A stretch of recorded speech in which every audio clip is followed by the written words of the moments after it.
Hi, this is Christine Dean, and I have my persuasive speech and my crowd.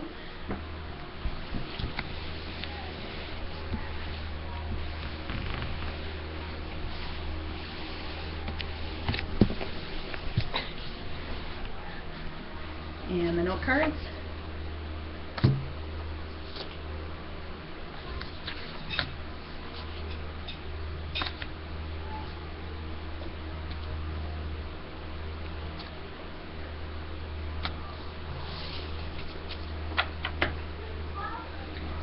Alright, everyone has their handouts to follow along. Every year, you approximately eat 1,092 times. That's if you eat 3 meals a day, just the 3 meals a day. For the FDA's timeline of GMOs, in 1962, President Kennedy passed the Consumer's Bill of Rights that lets you choose to be informed and choose what foods you want to eat. I've done personal research on GMOs for about 8 years now. People don't necessarily even know what genetically modified foods are, why we have them, or what the risks are that come with eating them. GMOs are genetically modified organisms. What scientists do is they take the preferred genes from certain plants and they add them to other plants in order to make them a better or more sustainable item to sell and eat. It's an addition of DNA that you wouldn't necessarily find in nature. Roundup is probably the most well-known addition to certain plants, especially corn and soy. It keeps weeds away. You used to spray it on your plants. Now they just put it in the plant so they don't have to spray. Monsanto on their site has a timeline for genetically modified organisms because they've patented a ton of them. In the 1980s, the first GMO was sold in stores.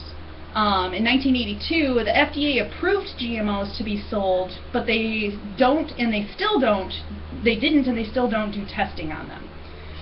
In 1991, Monsanto finally did their first human trial on genetically modified organisms. In 1996 and 2003, weeds and pests finally became resistant to the genetically modified organisms that they were making. A Russian biologist named Alexei V. Surov actually did a test on hamsters where he fed them GMO soy, and they came out with a ton of negatives like slow growth, high mortality, birth defects like hair in the mouth, and by the 3rd generation they were sterile. Scientists are torn between the pros and the cons of GMOs because nothing is clear-cut. GMOs have only been around for 30 years in America, and it has unknown health risks, so they haven't been able to do these tests. So essentially, we are their test subjects. They sell them, you eat them every day, unless you are very, very diligent not to, which I find unethical. I don't believe that it's ethical to feed us food that we aren't even aware of that exists. Herbicides and pesticides are still used to spray on the plants regardless of the Roundup addition. The National Library of Medicine actually did a study on Roundup and the percentage that would start to kill off human cells, which is a 0.4%. The recommended GMO amount is 1%. So they're essentially killing off the human cells when we eat. This is also caused, because they're killing off the weeds and everything using the Roundup, but the weeds are becoming resistant.